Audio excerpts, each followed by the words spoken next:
Check. 1, 2, 3. The D. Brief. This is the D Brief. Your guide to Detroit. Your guide to Detroit's arts and entertainment scene. This is the D Brief. Hello and welcome to the Debrief, your podcast for Detroit concerts, comedy, plays, food, drink, and more. It is Wednesday, March 13th, 313 Day. 313 Day. That's a real holiday? Yeah, stop being so poo-poo. I'm your co-host. My name is Seth Ressler. I'm Becky Scarsella. And for those of you who have never listened to the podcast before, I'm fairly new to Detroit. Hence the negativity about 313 Day. I'm not trying to be negative. I'm just saying. You have been here a long time. I've been around the block. You've been celebrating 313 Day since you were how old? 0. Yeah. All No, right. since fair. I was a twinkle in my parents' eye, the sixth of 6 kids. You're still a twinkle in your parents' eye. I hope so. All right, here's what's on today's show. We have Gary Graff, the music writer for the Oakland Press. This guy knows so much about music. I feel like I get smarter about music just listening to him. Just listening to him. And I love running into him at shows and things. Yeah, we saw him Very cool. at the Empty Bowls fundraiser that we did Friday night. And I ran into him at Mopop, and He's everywhere. He's every show in town. All right, so we'll talk to him.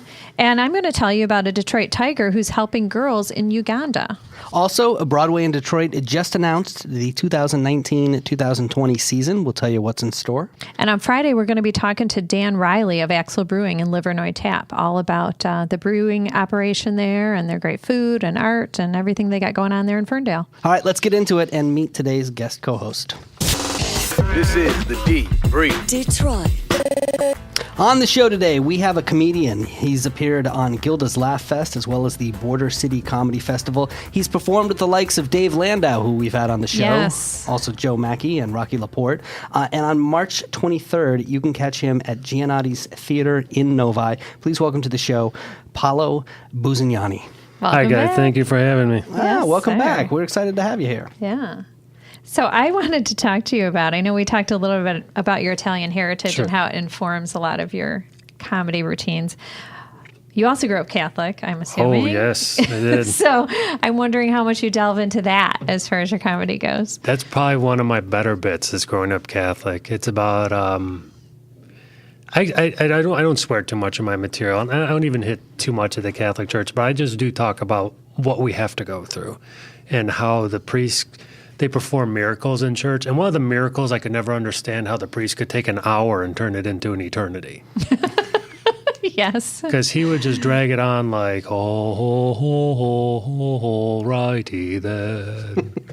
And I'm 10 years old going, Jesus Christ. Get to the point. Give me my receipt so I can get out of here, the bulletin. Actually, I got a clip on that on YouTube that I'll pull up maybe later on. Okay. Nice. All right. People can search for you there. Yeah. So you've been doing stand-up comedy for 6 years now. Yeah. Sunday was my 6-year comedy birthday. Congratulations. Yeah, that's cool. You and I don't know if we met there, but we would see each other from time to time in a comedy workshop that was run by a guy named Chili Chalice. Chili's Comedy Dojo. Yep. So tell people a little bit about Chili. Well, Chili was a writer for The Tonight Show for Jay Leno. He did that for several years before he moved back to the Detroit area, and then he started a workshop for a lot of up-and-coming comedians, and he would help you develop your voice in comedy. He was very instrumental with sending quite a few guys through, like Andy Beningo. He's a really good comic. He's touring all over the country now, and he went through Chili's workshop. And even a lot of guys who've been in the business for a long time, they would still call him and ask for his opinion on things. He was a great comic and a good friend. Yeah, and he passed away, last year? Yeah, last year. Yeah. Yeah. And he was really helpful. Mm-hmm. I had one of those moments with him. I remember sitting there and having these jokes that I thought were funny and were never landing. And so I would kind of, when you have a joke that like you think doesn't work, you kind of speed through to the next joke. Yep. Oh, yes. Uh-huh. And I would ask Chili, I was like, am I pausing too long? I feel like the crowd's dying. And he goes, no, you're not pausing enough. Yep. And he To said, give it you have weight. to sit there. He goes, your jokes are like, you got to think about them for a moment. And so you got to let it sit there. And I'll never forget the very next time I went out and performed, I did that and sat and milked those pauses for all they were worth. and it was a night and day difference. Big difference. Got a lot more just this laughs extra couple and- seconds. Yeah. And that's just a guy who's just been doing it for a long time and knew exactly what it was and when you need to do this. And as soon as he did, it was like Wow. mind blown. Chili was instrumental in helping me find my voice. Because when I first started, I started off with the Italian stuff, and then especially growing up in that family, you kind of have to do it. And then I was kind of doing it too much. I think it was just so oversaturated in my act where I didn't break it up at all. Okay. And then I just really got away from it. And then Chili was telling me, he goes, that's who you are. You need to embrace who you are. Yeah. And at that point, I realized I wasn't a joke writer. I'm a storyteller. And so even all my jokes, even like the Catholic, I'm just telling you a story from my perspective, from my point of view. And some guys can go out there, you can give them a topic, they can write 100 jokes about it. I'll just tell you about my life because it's a lot funnier than any joke I can write. Yeah. That's real. Very cool. What was a time, though, like Seth was saying, where you felt like you weren't doing well or you had just a bad night or a bomb kind of experience? Every day. No, at the first year I did comedy, I just hated myself. I'm like, why am I doing this? I'm going out there, I am bombing every single night. And then when you get more experience and you start to develop your voice, you still may have bad nights, but they don't happen as often. So one of the worst nights I had doing comedy was about a year ago. I was headlining a show, and it was supposed to be for a fundraiser, but it was at a sports bar, and they didn't tell me this. Oh. And I don't swear in my act too often. I'm kind of a cleaner comic, but it's for adults. It's not for kids. So I get there, and there's 10 kids sitting right in the front. I'm like, oh boy. And then they put me right in front of the server station. They left the TVs on. I think I did 45 minutes of material in about 20 minutes. Wow. Wow. And it was just... You had to cut stuff out. People couldn't hear you. And I'm like, I cannot get off this. I mean, at that point, when they light you to get off stage, I mean, that was like a mercy kill. It's like, thank you, just let me get out of here. Oh, man. That's not you bombing. That's No, a I was room gonna not knowing how to host a comedy show. I was going to say, they That's didn't it. prepare you. You know, I mean, like real bombing is you go up in a situation where you should have been able to do do it, well, yeah. and just weren't for whatever reason. I actually at fundraisers, I always have a hard time, and I just can't figure out what it is. Just get psyched out. The No, pressure. because a lot of times when people come for fundraisers, they come to support whatever it is that the fundraiser's and- for. Right. Not necessarily. They're not coming for comedy. Right. Yeah. But I've had both ends too. I've had where the night it was just so good. I mean, you couldn't even get through all your material because it was going so well. Where you get applause breaks, you get standing ovations, and there's a few in particular. I'll just never forget those days. This is amazing. This is why I got into this. Now I know one of the things that you did is you tried out for America's Got Talent. I did, yes, I did. What was that like? Awful. Not one of those best experiences. Why? It's what happened was, especially doing stand-up comedy, people don't realize how difficult it is to make a room full of strangers laugh, especially how difficult it is to have people pay you to make them laugh. And I mean, you go hours and hours of writing and refining and going over your material, bombing, doing it again, driving thousands of miles in rain, sleet, snow, ice, all that stuff. And you think you're ready for 90 seconds that could change your life, only to get beat out by a guy who's wearing a poop emoji. That's what America's Got Talent was like. Because the definition of talent is very wide ranging. And when I went in there, I mean, it's like a cattle call. I already had almost like a pre-booked audition to where I knew I was coming. I just didn't know what to expect. And then Mike Green, who was on here a few weeks ago, goes, "Why didn't you call me? I would have told you what to expect." I was like, "Yeah, you tell me now after I'm already down here." yeah. Right. But I am a cleaner comic. But I would not tell a lot of my jokes in front of kids. So I get into the audition room. It's me and like 15 10-year-olds. I'm like, oh, my God. And then the lady gets up front. As soon as I step onto this act, she goes, okay, you have 90 seconds, and it has to be all PG, family friendly. I'm like, oh, boy. So I quickly edited a whole bunch of jokes in my head. Everybody laughed. The screener laughed, but I wasn't what they were looking for. They were looking for the poop emoji. They were looking for the poop emoji. They were looking for a character. They didn't care how Yeah. funny I was. They just Yeah. wanted a character. That character. Well, you're what we're looking for here. exactly. Yes, thank you. And that's mostly just because poop emojis don't do well on podcasts. No, it doesn't sell. Mm-mm. Well, the thing I love about because I run a lot of my own shows too. I run one at Coonan Brewery in Clinton Township, which I've been doing that for about 2 years now. Oh, okay. And then What nights are those? well, they were on Tuesday nights. We're on Sunday nights Sunday now. nights, Coonan's. And Okay. what I do, I bring in local headliners to come close out the show. And we do pay the comics. That's different from a lot of people who just do open mics. No, this Sure. is more like, okay, we're going to pay you, so we're going to get some good comics in here. Mm-hmm. We draw pretty good crowds, and now I'm starting that in one-night stands. And April 14th is our first night doing it there, one-night stands in Waterford. Yeah. It's something called the Holy Cannoli Comedy Show. It's me and 4 other Italian comics, and each of us are from different regions of Italy. It's myself, Nick Pizzuti, Paul Pipitone, Cara Caracci, and Sal D'Amelio is closing out. Just the names alone. Yeah, right. Holy cannoli. I'm there. Sal's a funny guy too. Sal's a very funny guy. Very funny guy. We're thinking about bringing cannolis and putting them on every table That'd just be for fun. fun. Yeah, that'd be in. fun. But Yeah. we're all from different regions of Italy. We all have a different perspective. Like my family's actually, it's hard to explain. We're from the Republic of San Marino, which is a country inside of Italy. And when people hear that, they're like, "What?" Yeah. It's like so. I have to. It's like okay, like how we have the mitten, like They have the boot. We're on the calf. That's right. We're on the calf. So I mean, that's where I point to people. I mean, I got to hike up my leg, and it gets a little Yeah. awkward sometimes. But I just show them where we're at. Nice. Well, Paolo, we're excited that you're here for the show. Please hang out, and we're gonna have a good time. I would like to say to the people of Detroit, I can feel the difference. Come down to Detroit. The Detroit Institute of Arts, The Detroit Zoo, the Michigan Science Center, Detroit Cocktail Classic, the Arab American National Museum, Little Caesars Arena, the Henry Ford, Eastern Market, the Q Line. The Detroit Derby Girls. Motor City Brew Tours. I think everybody can feel it's it. a comeback story that everybody's been rooting for. Detroit is moving. and you're listening to The Debrief. And you are listening to The Debrief. The debrief. Debrief. The Debrief. All right, Becky, what's going on in the world of food and drink? Well, of course, St. Patrick's Day is coming up. So when you think of Irish food, what do you think of, or what do you like? Beer. Beer. Guinness. Okay. Corned beef. Corned beef. Yeah. The I cabbage. toured the Guinness storehouse in Eisbach. Dublin, Oh, and yeah, it's yeah. amazing. I bet that's super Oh, cool. so yeah. yeah, corned beef. I think Eisbach. potatoes. Smoked ice buns. Yeah. I don't know what that is. What is that? It's pig shank, Oh, okay. Fish and chips. I don't know. fish and chips. So it was funny because I started looking up places to eat on St. Patrick's Day here in Detroit, and there was a bit of a theme that I didn't expect. So Mix in Bricktown has a green eggs and ham brunch. It's also with shrimp and grits, chicken and waffles. That starts on St. Patrick's Day at 11, plus a DJ going on. And then I looked at Queen's Bar.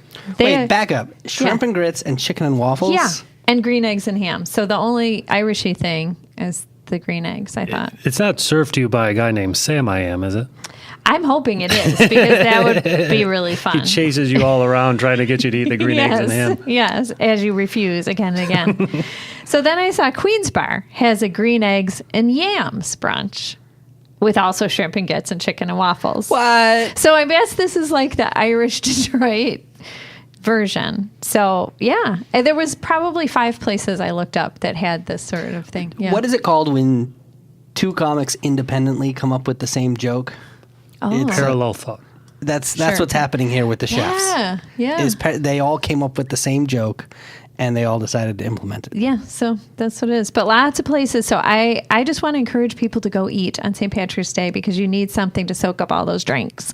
But Eastern Market Brewing Company, you can go all day long, $15 pitchers of their freshly tapped Irish stout. And they're going to have Irish brunch at noon and then a different food truck, the Hero and Villain food truck at 4. So all kinds of places I looked up, there is no shortage of hanging out, eating and drinking on St. Should we Patrick's call Day. off Monday now? I think that's what I'm hearing, definitely. So, speaking of eateries, how much do you want to know about their, back of the house operations or their cleanliness or, their practices? Nothing. You'd rather not know, really? I'd rather not There's know. Don't places ruin that it are for your me. favorites and you don't want to know. I would Yeah. rather not know. What do you think? I put together in Providence, Rhode Island, a food and travel expo a couple years back. and we had the hottest chef in the city of Providence with just the top of the line restaurant who was going to be our keynote speaker. Uh-oh. And like a week before that happened, he got like 14 violations from the health code. So you did not have him. And look, I think some of these things are small. No, we did. I mean, everybody. Oh. Yeah. But I don't know if people cared Maybe or they didn't know didn't care, or whatever. But I know. I'm more of like I'd rather be ignorant about it personally. Like if they say salmonella, most people just think of seafood, so you can just pass it off and you're fine. Right. There you go. Right. So, but if you are the type that wants to know, Detroit has released restaurant inspection reports in this interactive database online. So I think they started this in maybe the late fall, but it's all robust now. It's got info on all the Detroit Health Department inspections that have taken place since August 2016. And you can look up by the name of the eatery and see the different categories. So it's got the date it was inspected and the number of violations. There's 3 categories, okay? So primary violations are those deadly serious ones, like that's foodborne illness, food poisoning, danger. Food at unsafe temperatures, too warm or too cold, employees not washing their hands before they handle your food, those types of things. So that's the primary. The priority foundation violations are the middle ground. They indirectly contribute to foodborne illness or food poisoning. That's things like not having a thermometer to take the temperature of the food, or there's no paper towels at the sink where you're supposed to wash your hands, those types of things. And then core violations are the ones we probably don't need to worry about. They don't really contribute to the food poisoning threat, but they're violations of other sort of legal stuff. So if the floor is dirty or they haven't maintained where their dumpster area is, that type of thing, that's gross, but maybe not going to affect what you're eating. I would love to see somebody cross-reference this with Yelp reviews. Oh, God. That would be really interesting. Just to see if they're in line. Well, of course, now that I knew this existed, I had to go look. Yes. So... All right. So you can find it at data.detroit. Who are we not friends with? Who are we uninviting from the show? I'm not going to name any names because I'm not about that game. Let's check your hands before you make my food, please. Right. But I have a little different mental notes. But so yeah, you can Somebody go to. lost esteem in Becky's eyes. No, here's my takeaway. Okay, and we'll put a link to this if you dare to look. Here's my takeaway. It doesn't matter. Are you writing an angry letter to James Beard? No. Why do you think it's turning into action? I'm yelping somebody right now. Yeah, that's why I got my phone out. All right, so almost every Coney Island you have ever been to has multiple violations. Yes, Let's just put that. That's no surprise. So, every neighborhood in Detroit and the metro area has a Coney Island. Those had the highest numbers of violations of every category. Wow. But what really surprised me is also a lot of the high-end restaurants. Wow. Really? Yeah. Yep. And there was many restaurants that had 0 or 1, especially with those primary, bad ones. But some pretty big names, some pretty big hotels, some nice restaurants had, yeah. And then it also has a column that says whether they've taken care of them or not. Oh. Yes or no. For follow-up. Mm-hmm. Interesting. Yeah. I don't want to tell anyone. You find out if you want to know. All right. I'm going to look as soon as we leave now because I'm probably going to stop at that place on the way home. That's what's going to happen. Right. So coming soon, there's now this is, I'm sure, going to be squeaky clean because I know this guy. Taco Pop-Up Estos. He's been around town like at 2 James Distillery, Motor City Wine. Awesome tacos and Mexican fare. He's going to be opening a permanent space in West Village right next to Sister Pie. I love his story because it's a very Detroit story. Esteban Castro, he was a factory worker. He still is working at Detroit Diesel. Been a factory worker since I think he was like 20 years old.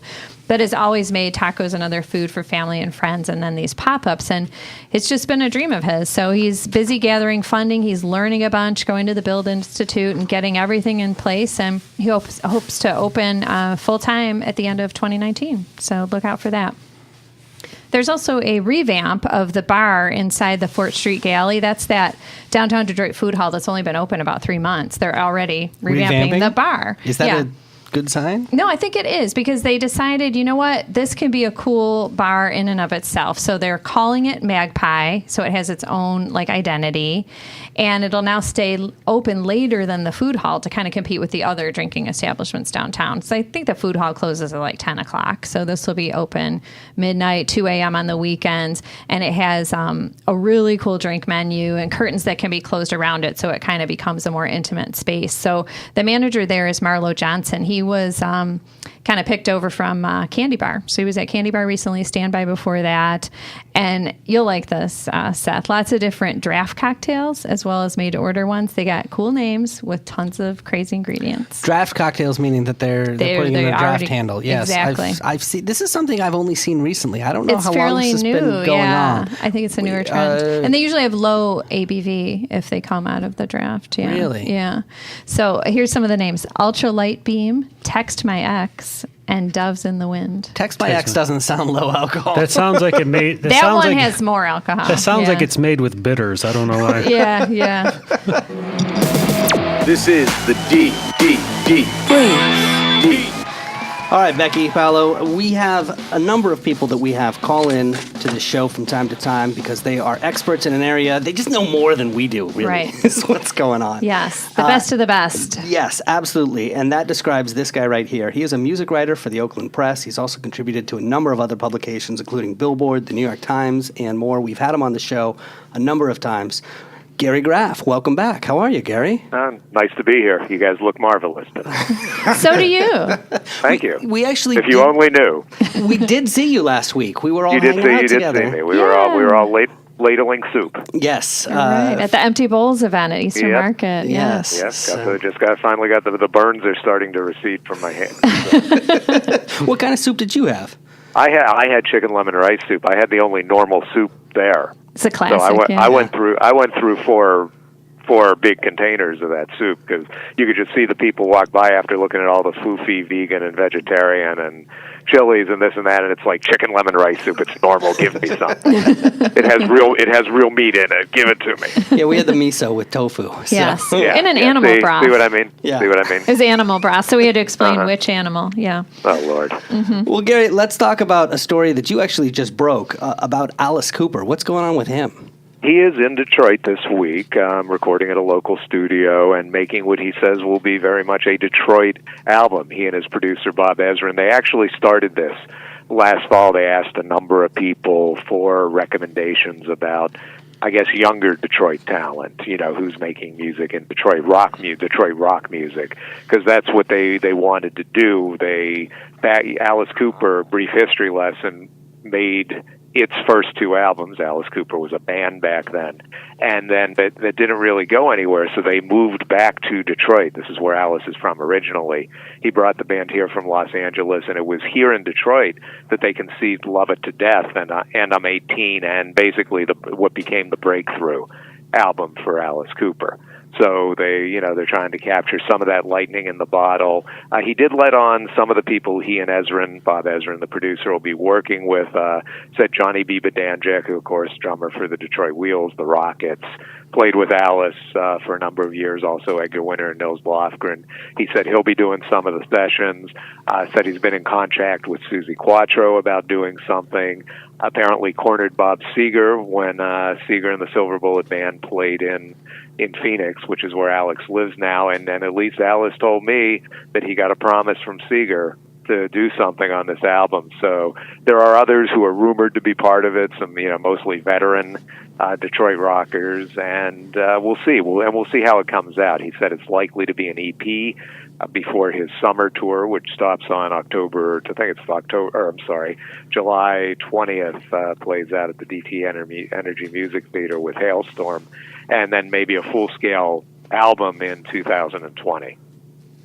Wow. Well, that's so cool. Yeah, so that's a lot. So yeah, and it's not golf weather yet. So he's going to be busy working in the studio. Right. He's in his early 70s? 71. Okay. Yeah, I had to laugh during the interview. He says, "Yeah, I'm a healthy young 71," and this from the guy who kills himself on stage literally every night, whether it's with a noose or with an electric chair or a guillotine.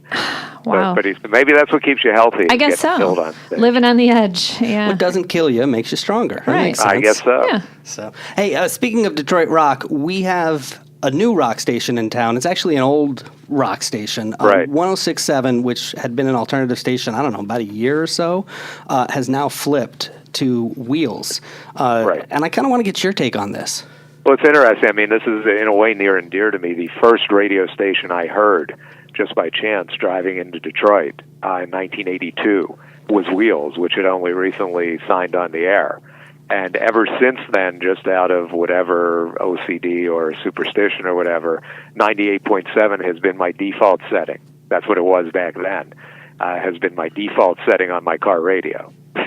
So there's more than a little bit of nostalgia to this to me. I mean, it really does. It's something that marks the time that I've spent in Detroit. Well, and frankly, that's what they're trying to cash in on with this station, isn't I think it? the nostalgia, yeah.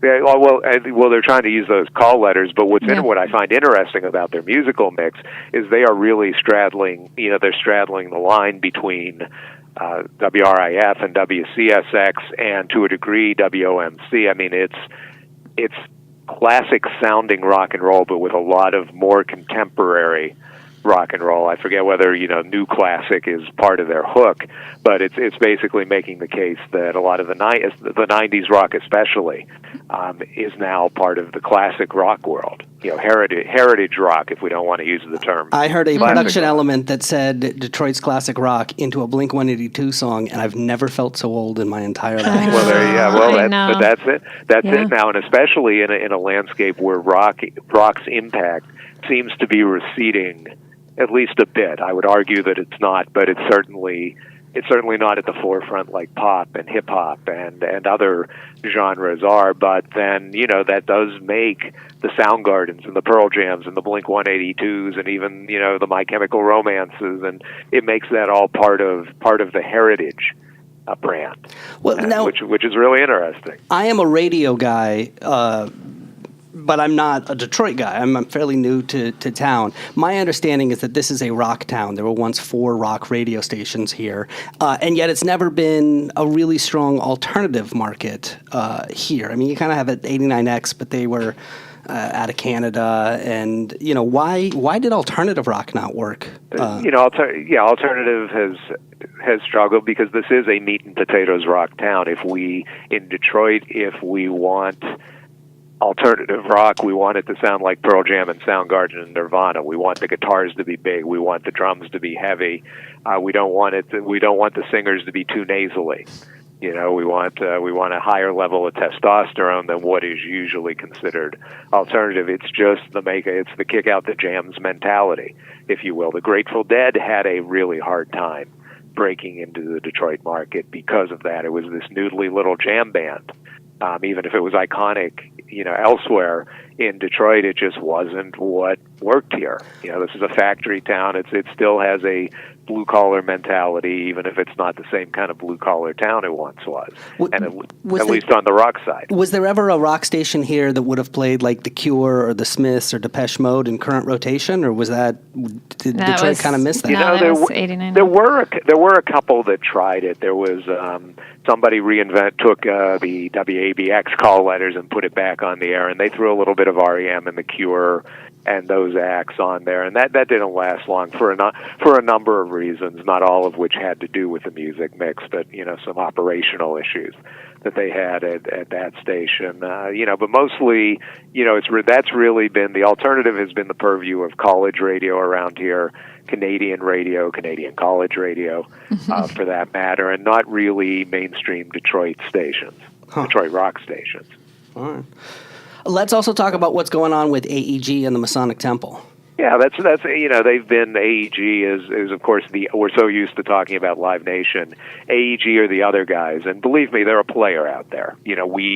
This town has been dominated by Live Nation, so we don't really know the AEG name that much. They own and operate the Royal Oak Music Theater, and they've been branching out the past year and a half, maybe 2 years, doing shows at the Majestic and the L Club, and they put on the Mopop Festival down on the riverfront, and then they've been doing shows at Masonic as well. And last week they announced a deal where they are going to, they're not going to own the Masonic, but they are going to be a stakeholder in it, and to the tune of $2 million worth of renovations to that hall. And that building it's historic. It's a historic gem in the city. I've been lost in that building.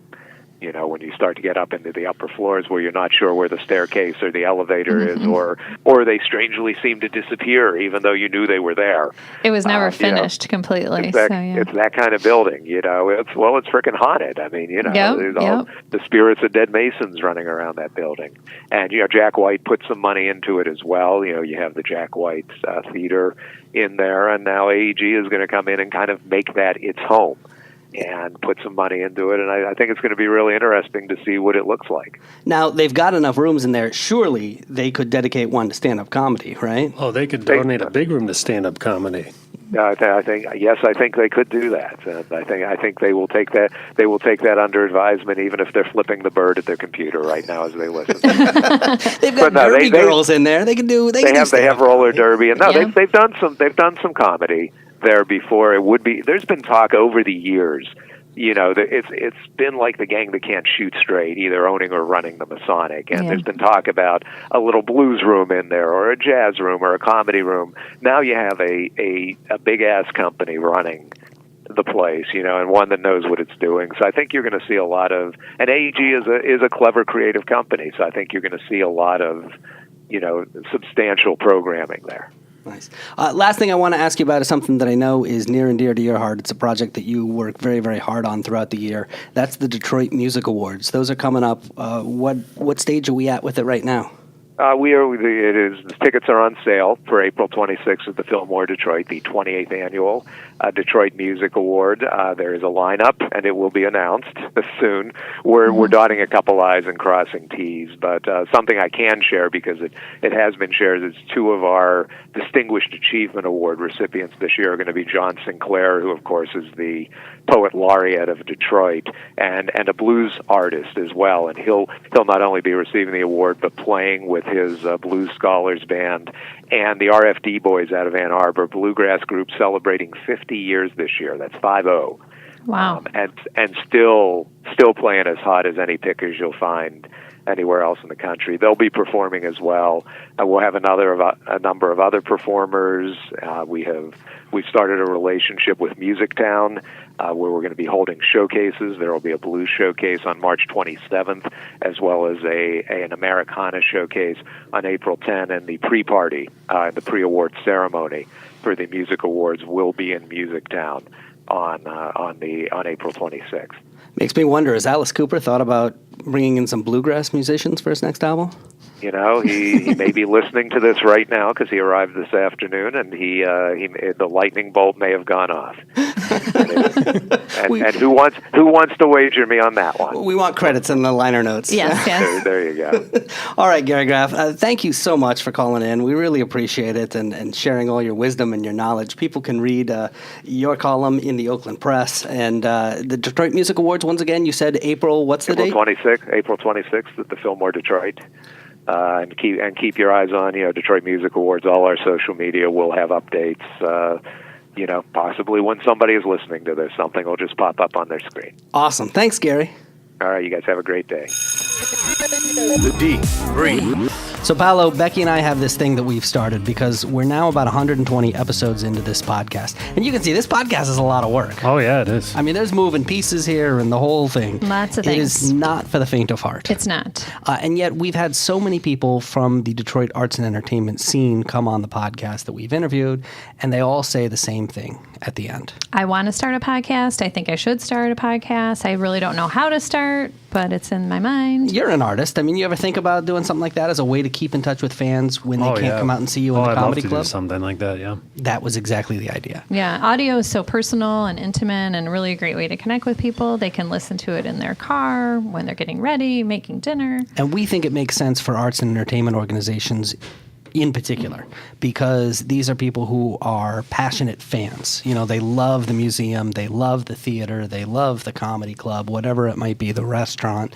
And so we think podcasts are, because it has that intimacy that you're talking about, such a great way to keep them engaged. And so we've started Michigan Podcast Productions, which the whole mission of the organization is to help local arts and entertainment organizations launch their own podcasts. So if you've been thinking about doing that, you've been saying to yourself, yeah, we should get into podcasting, you just haven't been able to pull the trigger yet, we can help. Yeah, and we have lots of information on there to see if kind of you're the right fit to do it. And you put a lot of blog posts up about tips and tricks and gets you thinking. Because I'll be honest, podcasting is not going to work for everybody, but there are certain types of organizations it's going to work really well for. So go to Michigan Podcast Productions and check it out. The D brief. Brief. The D brief. All right, let's talk about some of the things that are happening on stages around town. Starting with this, what you said to me earlier that the Hamilton trucks are starting to unload. Yeah, it showed up outside of the Fisher Building today. You're going to go see it, right? When are you going? We are mid-April. Oh, so still not for a while. Right. I'm not. I'm towards the tail end of the run. Are you excited? I am. I am excited, and I love the music. That didn't sound that excited, did it? So there's a but coming. But I feel like it's more at this point that I have to go see it. Because everybody else has seen it. Yeah, it's like because all your sort of cool friends have seen it. And everybody, even my non-cool friends. Well, so it's like FOMO. My non-cool friends are non-cooler than your non-cool friends. I mean, that's probably true. Yeah. So it's pretty much a FOMO situation at this point. What's the last thing you saw? We saw Wicked last fall. It was phenomenal. That is a good show. It was phenomenal. That is a good show. I would like to see that. I've never seen it. I saw that the play that goes wrong. That was just at the Fisher. That was very funny. Oh, very cool. Yeah, very entertaining. Well, Broadway in Detroit has announced its 2019-2020 season. Here are some of the highlights from the lineup. Cats is going to kick off the season. Classic. Have you seen that? I've never. I mean, I know the songs. Have you? Yes. No, me neither. So that's going to be at the Fisher Theater in September. Hello, Dolly is going to be at the Fisher Theater in October. Roald Dahl's Charlie and the Chocolate Factory is going to be at the Detroit Opera Theater. I'm intrigued by that. That sounds fun. Yeah. That doesn't it? I didn't know that they turned it into something that you can do on stage. Also, this one sounds exciting to me. Next June, you've got Summer, the Donna Summer musical happening at the Fisher Theater. I could get down with that. So tickets for the season go on sale on the 22nd. If you want to go see all 7 shows, $399.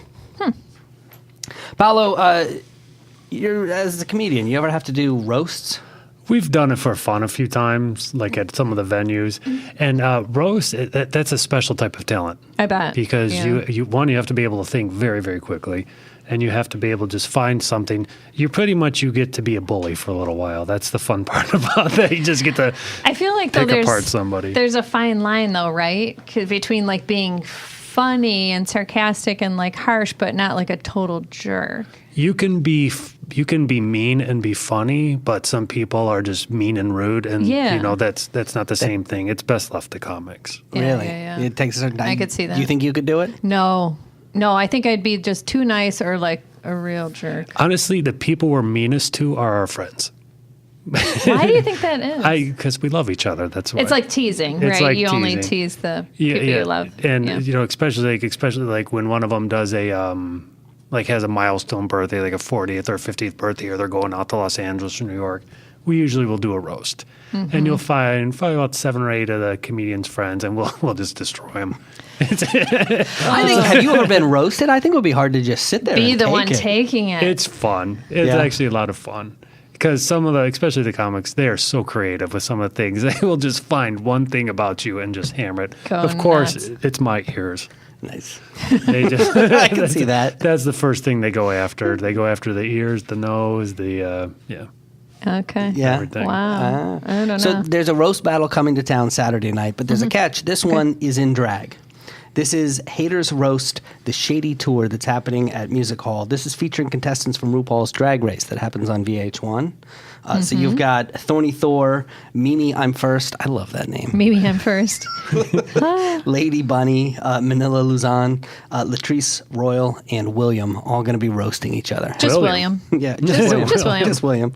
You ever roasted anybody in drag? I have not. I think that's the next step in your time for career. everything. Yeah, it takes it up a notch. Here's a guy, I don't know if you know his name, Ahmed Al-Bashir. He is coming to the Chrysler Theater in Windsor. Here's what's amazing about this guy? This guy is basically the Jon Stewart of Iraq. Oh, or cool. the Trevor Noah now. He hosted a show called The Al Bashir Show, which was the daily show in Iraq, the political comedy satire show. Show premiered in 2014. It aired its last episode back in October. Some of those seasons, though, I mean, Iraq is not like America, a place where this type of political I was going to humor say it would be is censored. Yeah. Yeah, it was censored. Some of the seasons were only on YouTube, all kinds of things. Yeah. He, it's probably why he's like, screw this, I'm going to go on tour. Yeah. But if you want to for catch him. him, you can catch him at the Chrysler Theater in Windsor, Saturday night. Other things going on around town. Thursday, you've got Australia's Tap Dog happening at the Fox Theater if you're into dance. Saturday night, you've got Mommy Jokes. The Pump and Dump Show is coming. It's Very funny ladies. you know these Yeah, ladies, they're very Shanna funny. Firm and Tracy T are going to be at the Royal Oak Music Theater. And then finally, opening, you've got The Curious Incident of the Dog in the Nighttime. That's opening at the Open Book Theater Company. This won the Tony Award for Best Play in 2015. Rapid recommendations on the way. Debrief. Want more? Text the word Detroit to the number 444-999. All right, Becky, any stories catch your eye this week? Yes. So Tigers pitcher Matthew Boyd, he's been playing with the Tigers. I think he's on his third season now. And his wife, Ashley, they've started a nonprofit. It's called Kingdom Home. It just kind of got finalized in the last couple of weeks. But they've already been taking care of 36 girls in Uganda. Now, these are girls that have basically been abandoned in some way, forced to work in the sex slave industry, sold or forced into marriage. And we're talking girls as young as 8, 9, 10 years old. All the sex trafficking is just horrible in the world, And he found out about it, Matthew Boyd, through a contact of his. So he found out that this large group of girls that a couple in Uganda had rescued and taken in as their own over several years, that it was a husband and wife. And when the husband died, the wife was pretty much left financially destitute. So she lost her home. She herself was 29 and a mother of 3, plus taking care of these 36 other young girls. So she reached out to an organization called Remember New. It's a nonprofit that works to prevent child sex slavery around the world. And so I think Ashley had worked for that organization back in college or something. And so they reached out, Carl Ralston, the director, and told the Boyds, okay, there's this woman, Dorothy, trying to take care of these girls. Can you help? So they started buying the girls food, clothing, even shoes, which is a rarity there, paid rent for their home. They paid for them to go to school. Basically have been taking care of them, even installed a water tap in their home. Previously, they had to walk like a mile even to get water. So Ashley Boyd herself communicates with this Dorothy woman that's taking care of them, and Dorothy sends her budgets, accounts for all the funding, okay? So they've been doing this pretty tirelessly. They visited the girls. They're going to go again this year. And they just said, this is great to take care of these girls, but there's such a huge need. We want to get bigger. So they founded this Kingdom Home. They want to use their platform for good and prepare the girls, not just to stay out of sex slavery, but give them a life so they can be independent. So they're talking about starting a vocational program, life skills, job skills, even university if they want to do that. So the need's really great. I wanted to put this out there because there's a way everybody can get involved. So March 16th, they're doing a fundraiser at Topgolf in Tampa, Florida for, during spring training. But on May 20th, they're going to do one at the Topgolf in Auburn Hills that any of us can go to. Or you can even sponsor one of these girls for $120 a month. You can find everything out at kingdomhome.org. The Tigers organization's behind it, very supportive of this whole thing. And I think it's just great. The Boyds are a young couple. They have a toddler girl. They're expecting a baby boy, and they're doing all this, to try and stop this horrible program that, horrible situation that affects so many people, sex trafficking around the world. Right. So once again, the two things that people can do, they can go to Topgolf. On May 20th in Auburn Hills. Yep. And if you're like me and terrible at golf, you can just donate some money. Yeah. And you do that at kingdomhome.org. Kingdomhome.org. Yeah, you can find out all about it, contact them, and see everything that they're doing. Very cool. This is the D. Detroit. This is the D. Brief. All right, there it is, Paolo. Day number 2. I've had a lot of fun. Did this fulfill all your dreams as a young child? Yes. playing with that tape recorder, playing radio. Doing your prank calls. We can still do a Jerky Boys call if you want. You know what's funny, though? should. You can't really, like, pranking is not the same. Like, they know who's calling. There's voice ID now. Kids don't know what they're missing. All right, don't forget, we talked about a lot in today's show. If you would like links to everything that we talked about, the best thing you can do is go to our website, thedebriefdetroit.com. While you're there, sign up for our email list, and we will send you those links every single week. You can also text the word Detroit to 444-999. All right. Paolo, one more thing before you get out of here. Are you ready to play a little game? Let's play. All right. And I'm going to cut these instructions out. But here's the way this works. We're going to ask you for a series of rapid-fire recommendations. Okay. Just tell us the first thing that comes into your head. Okay. If nothing comes into your head, say pass, and we will, we'll just edit it out. It sounds best if you not only give us an answer, but then give us a couple of sentences explaining your answer. Okay. So if we say, what's your favorite restaurant? You would say, oh, it's McDonald's. There's a fantastic one downtown. They have this little play area. You climb up the slide. You slide down the slide. You land on these balls. I think it's fantastic. I like to hit my There's balls. the balls again. There's the balls. Knew All right. it. Here we go. Here we go. We're going to ask you for a series of rapid-fire recommendations. Just tell us the first thing that comes to your mind. Are you ready? Yep. You have kids. Yep. What is your favorite place locally to host a kid's birthday party? I would say Sky Zone. What is Sky Zone? I don't have kids. Sky I don't is know. a trampoline park, and you can rent it for like an hour or 2 hours, however long you do it, and these kids will just jump all over the place, and by the time you're done, they're like falling asleep in the car. That's perfect, yeah. It's wonderful. But you got to watch, though, because people unleash their toddlers where the adults are jumping. A couple weeks ago, I was like probably good 6 feet up in the air, and someone just let their kid go right underneath me. So I had to adjust, and I smacked my head. Otherwise, I was going to crush the kid. Oh, That's a tough call. That's a great place, though. How about this? Do you have a favorite Italian restaurant? Given, you probably had great Italian food at home, but where would you go out to eat Italian food? Da Francesco's in Shelby Township. Oh, It's the closest I've had to like homemade cooking. I've been to like some of the bigger Italian restaurants. I don't like them a whole lot. I'm very particular. Da Francesco's, it's phenomenal. It's right off of just north of 22 on Van Dyke. And what do you like to get there? Anything? Probably, I don't know. I like a few different things. I like the chicken piccata is really good there. Okay.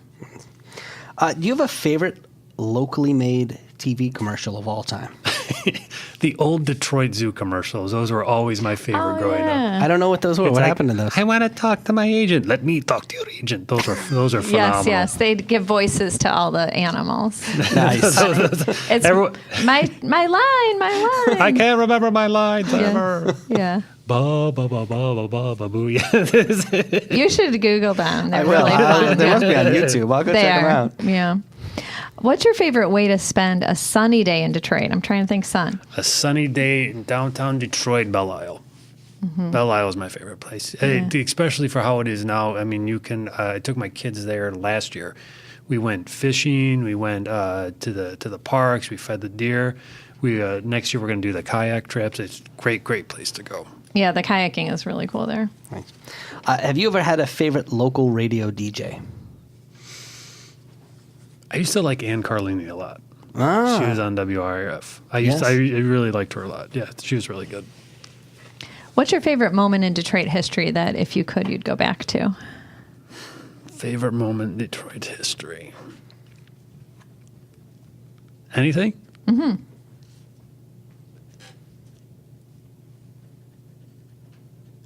I don't know. There's so many of them. I might have to pass on that one. Okay. All right. What is your favorite open mic to practice new jokes at? Comedy Castle. Yeah. The Wednesday nights. Comedy Castle. That's tough to beat, I would imagine. It's tough to, get on. You can't get up there every week like you can at some. No, you can. They always have a crowd there, which is nice. And usually especially newer comics will bring their friends and they'll all laugh for you. It's a really good one. Ann Arbor's a really good one too. I haven't been on there in about 5 years. Have you ever done the jingle over here at Punchline I have not. that Heather J. and Melanie Hearn do? I've heard a lot of good things. I have my kids on Wednesday nights, so I can't get out there too often. Yeah, I want to try that at some point. What's something that you brag about the city of Detroit to your out-of-town friends? Well, definitely not our football team. I always say how much it's changed the last 10 years. How, I remember going down there when we were younger, and it's just, there's so much more to do now. There's for families, for adults. There's the nightlife is so much more vibrant. I took my kids skating down at Campus Martius. You go on the river walk, and because my grandfather, when we were kids, he used to take us fishing down there, so we'd go there all the time. And now there's just like so much more. It's phenomenal. The resurgence has been pretty amazing. All right, there it is. You did well. Yeah, Thank very you. nice. Well done. All right, thank you very much to Gary Graff of the Oakland Press, music writer, for calling in and telling us about everything that's going on in the Detroit music scene. And thank you to you, Paolo. Thank you, guys. Where can people catch you? Where are you performing? I know you've got one-night stands and other things going on. Coonan. Yeah, I'm going to be at Genetti's on March 23rd. If you want to see where I'm at, you can look at my website at paolobusignani.com or just spell that. You're going to need to. You're going to need to back up a minute there. PaoloBusignani. You can go on Instagram and do Italian Funny Man. That's my other one. Oh, see, that's a little easier. Yeah, that is a lot easier. And I post a lot of fun pictures on there. Not just pictures of. I will post pictures of my routines and stuff like that. Sure. I do have some stuff on YouTube. I update that all the time. And Holy Cannoli? Holy Cannoli, that is April 14th at One Night Stands in Waterford. Tickets are $5 at the door or $8 online while they last. So, and then... Wait, they cost more online? Yes. Fees. We were talking about the fees earlier. Oh, right. And then Coonan's is March 31st. Robert Jenkins is coming in. He's a very funny yeah, comic. we've talked about him. Yeah. So he's coming in. And then, we got a bunch of shows lined up for the year. I'm usually bouncing around somewhere. Third week of December, I am featuring at the Comedy Castle. Oh, congrats. Is this your first time featuring there? First time featuring there. That's a big deal. That's a That's milestone right awesome. there. Congratulations. Very So nice. with Deborah DiGiovanni, another Italian. So this should be a fun night. Perfect. Perfect. All right. Well, thank you so much for coming on the show. Thank you guys for having me. We loved having you. And until next episode, Detroit's moving. Keep up. The D Brief. Your guide to Detroit's arts and entertainment scene.